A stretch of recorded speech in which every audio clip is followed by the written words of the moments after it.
देखो, सच्ची गवाही अपनी दूं तो मैं मेरी जब मेरी समझदारी के अनुसार एक बार मैं 2012 के अराउंड में, अभी 8 साल हो गए, जब मैं सोचने लगा था कोई परमेश्वर है कि नहीं, क्योंकि मैं तरह तरह की चिंता और तरह तरह की बुराइयों से घिरा हुआ था और तरह तरह के बोझ से दबा हुआ था और कुछ फ्यूचर में होप नहीं दिखता था मुझे। तो उस समय में मैं थोड़ा सा दिमाग ऊपर देखने, आसमान की तरफ देखने लगा, कोई परमेश्वर है कि नहीं यार, कोई है, और कोई है तो उससे हमारा क्या रिश्ता है, और कोई है भी तो कोई रिश्ता है, नहीं भी है तो मेरी हेल्प थोड़ी कर दे। और मैं इंटेंशनली जानबूझ के, देखो आज के जमाने में ईसाइयों की बुराई करना मीडिया में बहुत सारे लोग कर रहे हैं, लेकिन उस जमाने में मेरे अंदर, मतलब जमाना नहीं हुआ अभी तो, कुछ साल पहले तक मेरे अंदर कोई ईसाइयों के प्रति कोई बुराई नहीं थी, क्योंकि इन्होंने इंडिया को कभी नुकसान नहीं किया है और ना ही ये ऐसा समाज है जो फ्यूचर में नुकसान करे या फिर बलवा करे या फिर मार दंगे फसाद करे। ये ऐसा समाज नहीं है। अपने गॉड के नाम पे, ये अपने धर्म के नाम पे, मजहब के नाम पे कोई बखेड़ा नहीं मचाते हैं। ठीक है, मैंने नोटिस किया कि ये लोग गरीब लोगों के पास जाते हैं, जिनको मैंने जब तक उस समय तक ये नोटिस किया था कि ये लोग गरीब लोगों के पास जाते भी हैं या फिर जिसके भी पास जाते हो, लेकिन उनका जीवन बदल देते हैं। वो हमारे गांव में भी आते थे, कुछ बच्चों को उठाकर लेके उनको पढ़ाया लिखाया, और वो बच्चे आज तब बाहर के देशों में भी काम करते हैं। और जो लोगों ने उन बच्चों को बुरा भला कहा था, उन फैमिलीज को बुरा भला कहा था कि ईसाई बनने जा रहे हैं, उनके बच्चे आज भी वहीं पे गुटखा खाते हैं, मजदूरी करते हैं, गाली गलौज करते, झगड़े करते, दारू पी के आते हैं। That's truth. और जो बच्चे बाहर गए थे उनके साथ, ईसाई मिशनरी के साथ पढ़ने, उनका जीवन सुधरा, वो काफी आगे बढ़े। मैं उनमें नहीं था, बट मेरे पिताजी मुझे अच्छे कॉलेज में डाल रखे थे और थैंक्स गॉड मैं भी कुछ हद तक कर पाया। मैं 10वीं 12वीं पास हुआ और नौकरी करने पाया, गवर्नमेंट नौकरी। ओके, मैं ज्यादा टाइम आपका नहीं लूंगा, मैं आगे बढ़ता हूँ, अपनी गवाही तक सीमित रहता हूँ। और हाँ, मैं ये कह रहा था, मेरी मिशनरियों के प्रति कोई बुरे थॉट्स मैं नहीं रखता था पहले से भी, ऐसा ही। इवन मैं यीशु मसीह का जो पिक्चर है, यीशु मसीह का जो पोर्ट्रेट है, पोर्ट्रेट बोलते हैं उसे शायद, हाँ, यीशु मसीह को एक बार हिंदी फिल्म में देखा था मैं। एक बंदा यीशु मसीह बन के आ रहा है भेंट लेकर, एक कोई फिल्म आई थी जिसमें ऋषि कपूर का लड़का हीरो है और कैटरीना कैफ है। उसमें एक बंदा यीशु मसीह बन के आ रहा है भेड़ का। मुझे लगा था यार सच में कितना क्यूट गॉड है और मुझे लगा था यार कोई ऐसा गॉड मेरी हेल्प करनी चाहिए। That's a very true story, very rough and true story. मैं सोचा कोई ऐसा क्यूट गॉड मेरा हेल्प करना चाहिए। He is very loving, he is very kind and he is very, I mean, मुझे बड़ा अच्छा लगा था कुछ दिन बाद मैं अपने गांव में गया, मेरी मम्मी ने मुझे चर्च में ले गई। करीब मैं परेशानी में थी और यहाँ पे ठीक हो गई थी, और चलो वहां पे एक बाइबल मुझे दिया गया और मैं हंस रहा था। मेरी मम्मी फॉरेन गॉड की, फॉरेनर्स लोगों की पे जिस हफ्ते आई थी वहीं पे मैं चंगा हो गई थी। तुम भी चलो, और वहां पे परमेश्वर है। मैं बाइबल लिया और कहा कि फॉरेन गॉड की पूजा करके चलो, थैंक्स गॉड, इनको गॉड ने बचा लिया। जब मैं बाइबल को पढ़ने लगा दिन पे दिन, अब यहाँ से रियल स्टोरी शुरू होती है। और जो हिंदी फिल्म का स्टोरी सुना था, इस स्टोरी के बाद की थी वो।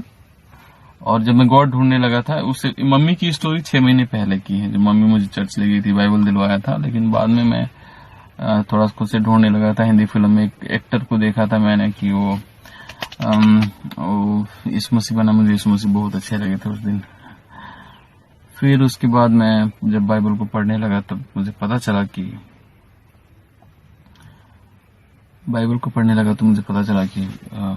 यहाँ पे कोई आदमी है बहुत खास, इज वेरी स्पेशल, और उसके पास बहुत सारी सामर्थ है। उसके पास, यानी गॉड ने उसको, बंदे को बहुत सामर्थ्य रखी है। मुझे इतना समझ में आया, क्योंकि वो मरे हुए को जिंदा कर देता था, कोढ़ को चंगा कर, अंधों को आंखें दे देता था। और मुझे किसी भी तरह से एक भी बार झूठ नहीं लगा कि इनके चेलों ने कुछ कहानियां बनाई हैं। मुझे लगा ये बंदा कुछ खास जरूर होगा, ठीक है। या फिर बाद में लोगों ने बरगला के लिखा, क्योंकि बाइबल पढ़ने के बाद लगता है कि ये वर्ड टू वर्ड बहुत स्पेसिफिक लिखा गया है और उसमें झूठ की स्टोरी कोई ना कोई आपके दिल में ऐसे बैठेगी नहीं, जब तक कि आपकी शैतान के सिखाए हुए आप ना हो तब तक आपको नहीं लगेगी इसमें झूठ लिखा हुआ है। तो मैं आगे पढ़ता गया। फिर वो मर के जिंदा होने की स्टोरी जब मैंने पढ़ा तो वो मेरे समझ से बाहर थी कि कोई बंदा मर के जिंदा उठेगा। एनीवे, तो स्टोरी में समझ गया कि एक यीशु मसीह है, कहते हैं मैं परमेश्वर का पुत्र हूँ, या फिर कोई सामर्थी है, कोई मसीह आने वाला था, वैसा है वो मर के जी उठा है और फिर से स्वर्ग में चला गया। तो मैंने डाउट किया कि वो फिर से उसके चेला कहते हैं स्वर्ग में चला गया, इसका मतलब कि वो मर गया होगा या कोई खास बंदा रहा होगा।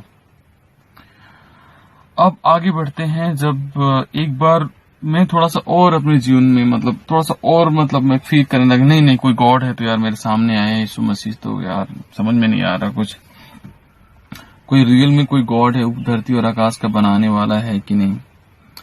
तो एक दिन और मैं टीवी में देख रहा था मैं इस तरह से कि कोई पास्टर सिखा रहा था और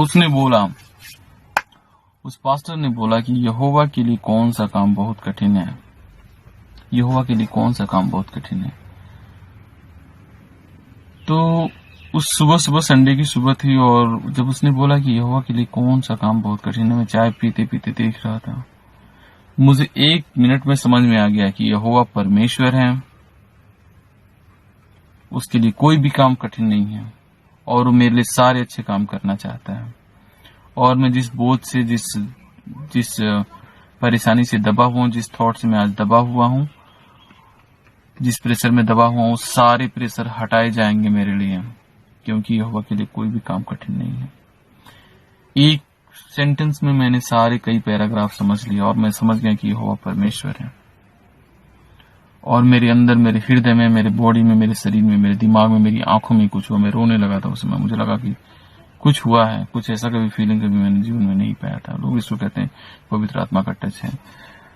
और मैं कन्विंस हो गया कि यहोवा परमेश्वर है और मुझे जो पास्टर कह रहा है इसकी बात सुननी चाहिए। मैं आगे बढ़ा और अपने आप के पापों का अंगीकार किया। उसने बोला कि देखो, यदि आप यीशु मसीह को अपने जीवन में बुलाना चाहते, जब उसका प्रचार खत्म हो गया तो उसने कहा, यदि यीशु मसीह को अपने जीवन में बुलाना चाहते हो तो अपने पापों का अंगीकार करो। ऐसा उसने बोला और मैं अपने पापों का अंगीकार किया कि हाँ प्रभु, मैं पापी हूँ, मेरे पाप को क्षमा करें, क्योंकि पाप क्षमा करने की अथॉरिटी यीशु मसीह को मैंने पढ़ रखा था। आगे उसने बोला कि अपने यीशु मसीह को अपने जीवन में बुलाइए। मैंने कहा हाँ, ये प्रभु यीशु मसीह हमारे जीवन में आ पाए। तो यहोवा और यीशु मसीह में कोई रिलेशन मुझे समझ में नहीं आ रहा था। मुझे लगा कि यीशु मसीह, हाँ, लेकिन उसने बताया था कि परमेश्वर का पुत्र है, तो मैं समझ गया था कि गॉड का पुत्र, गॉड यहोवा है और वो पुत्र। एनीवे, जस्ट मैं तो इतना पता चला कि यहाँ पे सुपरनेचुरल चीजें हो रही हैं और मुझसे कहा जा रहा है और यीशु मसीह को अपनाने के लिए मुझे बोला जा रहा है। इतना समझ गया था मैं डीप में बहुत ज्यादा नहीं समझ रहा था, बट इतना समझ गया गॉड मेरे लिए बहुत सारा काम करना चाहते हैं, क्योंकि यहोवा के लिए कोई भी काम कठिन नहीं है। और उस दिन के बाद, वो प्रेयर खत्म होने के बाद, जिस समय प्रेयर किया, मैंने बहुत रोया। मुझे बहुत सारा रोना आ रहा था। मैं समझ नहीं पा रहा था कि नहीं, मैं समझ रहा था कि भाई मुझे आज कुछ हुआ है, कुछ सुपरनेचुरल हुआ है। और उसके बाद मैं तुरंत उस एक्सपीरियंस को पाने के लिए, जो मुझे रोना आया था, जो मैंने उस प्रेयर किया था उसके साथ और उस वचन को सीखा था, वो जो एक्सपीरियंस था मुझे मेरे दिमाग में बहुत रिलैक्स दे दिया था। अचानक बहुत शांत, बहुत फ्रेश, मेरा हृदय बहुत फ्रेश था, मेरे थॉटलेस था। मेरे अपने सारे पाप, पुण्य क्या बोलते हैं उसको, अपने जो सोशल प्रेशर, बुराइयों से जो बुराई होती है हमारे ऊपर, वो सारे प्रेशर, मैं तो एक उदंड आदमी रहा था अपने जीवन में, ठीक है।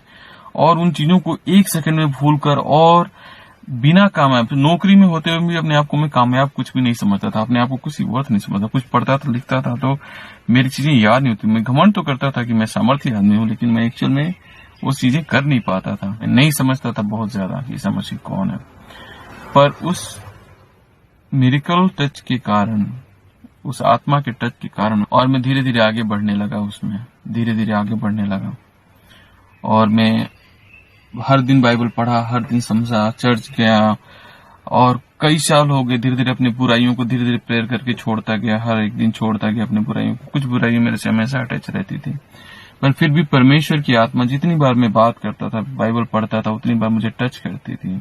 वही फीलिंग जो पहले दिन आई थी बाद में आती थी, और कुछ वर्ड्स पे, कुछ वर्ड्स पे बार बार कन्विक्शन होता था। जैसे कि यहोवा सनातन ईश्वर है, मैं समझ गया कि सनातन ईश्वर मतलब एवरलास्टिंग गॉड जो है वो यहोवा है।